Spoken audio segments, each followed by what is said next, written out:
Pernah gak sih kita udah merencanakan segala aktivitas kita dari bangun tidur sampai mau tidur lagi, tapi malah gak berjalan dan malah jadinya hanya sekedar wacana? Atau misalkan kita udah lihat referensi-referensi nih dari luar, dari YouTube, dari podcast dan lain-lain tentang perencanaan waktu. Lalu kita udah praktekin bahkan pakai aplikasi-aplikasi pembantunya, salah satunya seperti Google Calendar, Color Note, lalu Evernote dan lain-lain, tapi malah jadinya membuat kita rebahan sedangkan aktivitas itu tidak berjalan sesuai dengan rencana yang sudah kita tulis. Itu semua yang tadi gue sebutkan adalah beberapa pengalaman yang pernah gue alami dan bahkan beberapa kali sampai sekarang. Tapi setelah seiring berjalannya waktu, setelah gue coba cari referensi-referensi lain dari buku-buku yang gue baca, lalu dari podcast dan YouTube yang gue perhatikan, gue menemukan solusi untuk manajemen waktu diri gue. Seperti apa sih manajemen waktunya? Dari beberapa referensi manajemen waktu yang gue dapat, ada acuan pokok yang gue jadikan standar untuk pelaksanaan manajemen waktu gue. Yang pertama yaitu ada Quran surat An-Najm surat ke-59 ayat 18. Itu pada intinya kita harus mempersiapkan hingga esok hari. Kalau yang gue tahu berdasarkan kajian Ustadz Adi Hidayat yang pernah gue lihat di YouTube, itu tafsirannya ya kita selama hidup harus memikirkan kita itu plan ke depan mau seperti apa. Lalu bukan hanya hingga besok atau hingga kita tua, tapi hingga nanti kita mau ke akhirat tuh harus seperti apa persiapannya di dunia ini. Nah, itu yang gue jadikan acuan pertama untuk standar manajemen waktu gue. Yang kedua yaitu ada surat Al-Insyirah surat ke-94 ayat ke-7. Setelah menyelesaikan segala urusan, maka selesaikanlah urusan yang lain. Ayat itu pertama gue dapet setelah melihat teman kajian gue, dia status di lainnya arti dari ayat Al-Insyirah tersebut, dan lalu gue coba kepoin nih tafsir-tafsir lainnya maksud dari ayat itu apa. Pada intinya artinya bahwa kita itu selama hidup gak boleh menyia-nyiakan waktu dan tidak boleh gabut. Lalu ada lagi tentunya yaitu Al-Asr, demi waktu, bahkan Allah pun sudah bersumpah atas waktu. Maka sangat disayangkan menurut gue kalau misalkan kita masih menyia-nyiakan waktu yang sudah diberikan.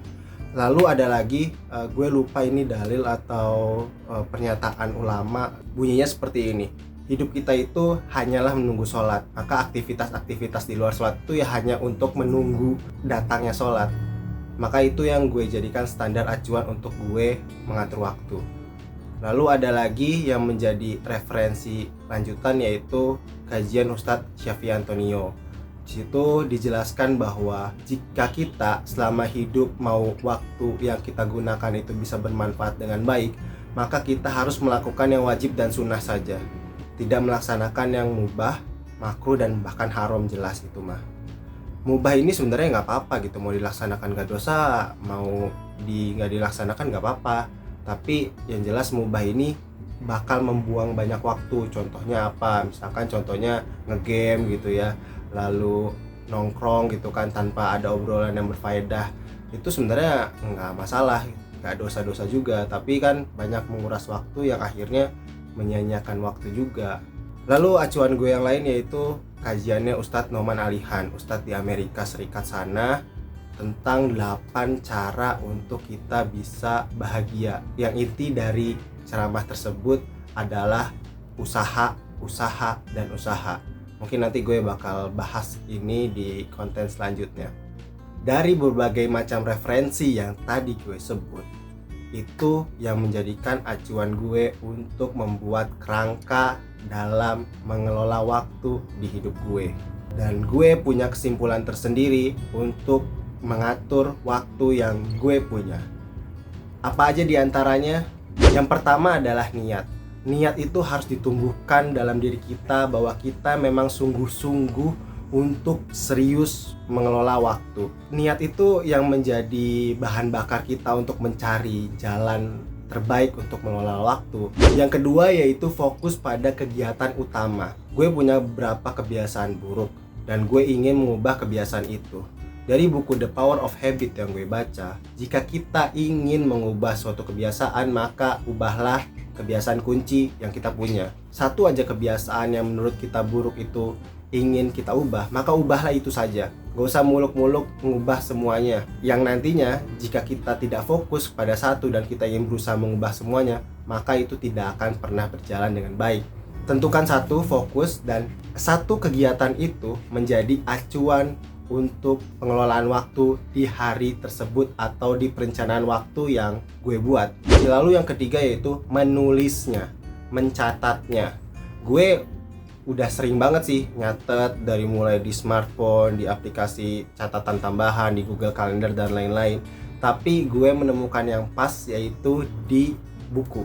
Gue tulis di buku dan kegiatannya itu enggak misalkan dari jam 8 sampai jam 9 gue nonton TV, dari jam 9 sampai jam 10 gue baca buku, nggak kayak gitu. Karena kalau gue kayak gitu, malah plan itu nggak berjalan dan gue terlalu terpatok di situ.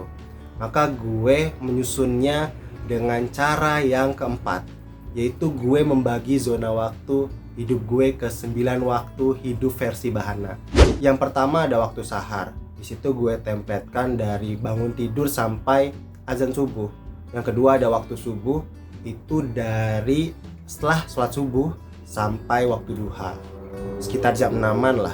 Lalu yang ketiga ada waktu duha, dari waktu duha awal itu atau setelah sholat duha. Lalu ada waktu zuhur, dari zuhur sampai asar. Ada waktu asar, dari asar sampai maghrib. Waktu maghrib, maghrib sampai isya. Waktu isya, isya sampai muhasabah. Nah, muhasabah ini ya gue templetin 15 sampai 30 menit sebelum tidur. Biasanya gue minimal harus al-mulk sebelum tidur. Itu waktu muhasabah gue. Dan yang kesembilan itu ada waktu tidur tentunya. Itu adalah pembagian zona waktu gue, dan setelah gue catat segala aktivitas yang perlu gue lakuin seminggu ke depan, atau misalkan yang jangka pendek besok mau ngapain, gue tulis pada malam hari.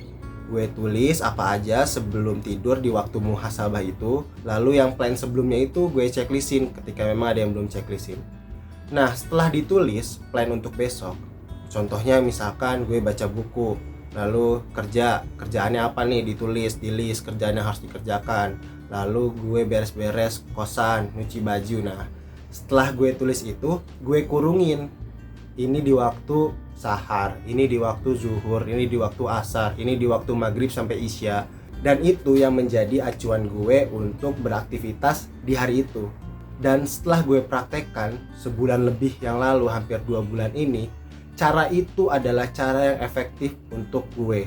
Gue gak bisa sih ngelakuin perencanaan yang misalkan dari jam 7 sampai jam 10, jam 11 sampai jam 12. Entah kenapa itu malah gak berjalan secara efektif di gue. Tapi dengan cara kayak gitu, gue ngeplotin di waktu ini, gue ngelakuin ini, justru efektif.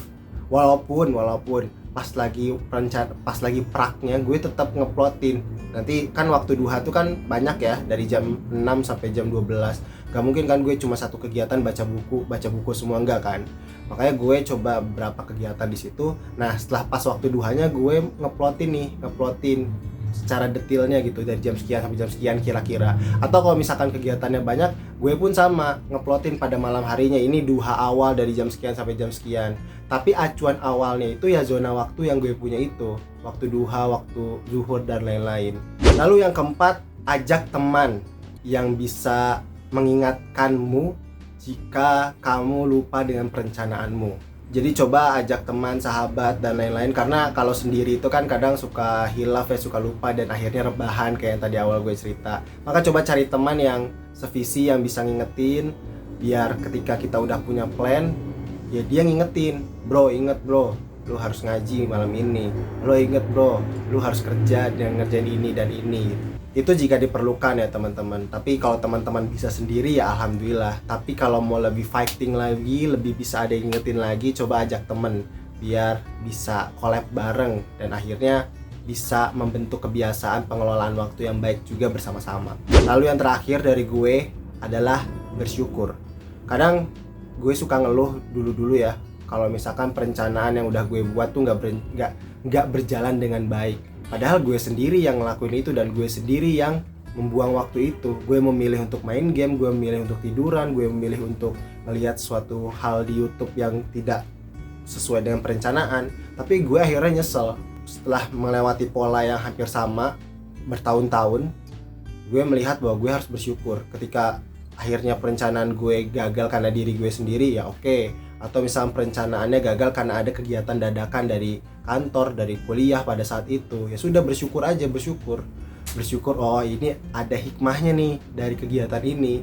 Gue nggak ngelakuin sesuai perencanaan, ada hikmahnya nih, gue jadi bisa ngobrol sama temen, atau gue jadi bisa tahu temen gue gimana. Misalkan kalau perencanaannya gagal karena ngobrol, atau misalkan aduh iya saya tuh kurang tidur, mungkin saya tuh tidur karena emang lelah banget gitu kan, kecuali tidurnya benar-benar disengaja ditidurin ya, misalkan saya mau tidur aja nggak usah ngelakuin, ya itu salah sih. Walaupun ya tetap syukuri aja, jadiin pelajaran, makna-makna yang sudah terjadi di masa lalu tuh jadiin makna aja, kejadian-kejadian di masa lalu jadiin makna yang berharga aja, karena ya nggak bisa diulang dan ya sudah terjadi, syukuri aja, selesai, syukuri, dan kedepannya ya lakukan yang terbaik biar tidak menjadi kesalahan yang sama untuk perencanaan selanjutnya. Itu aja sih yang bisa gue sharing terkait pengelolaan waktu dalam hidup gue, dari awal referensi hingga bersyukur. Semoga bermanfaat untuk teman-teman semua, dan jangan lupa subscribe untuk teman-teman yang belum subscribe. Terima kasih, semoga bermanfaat.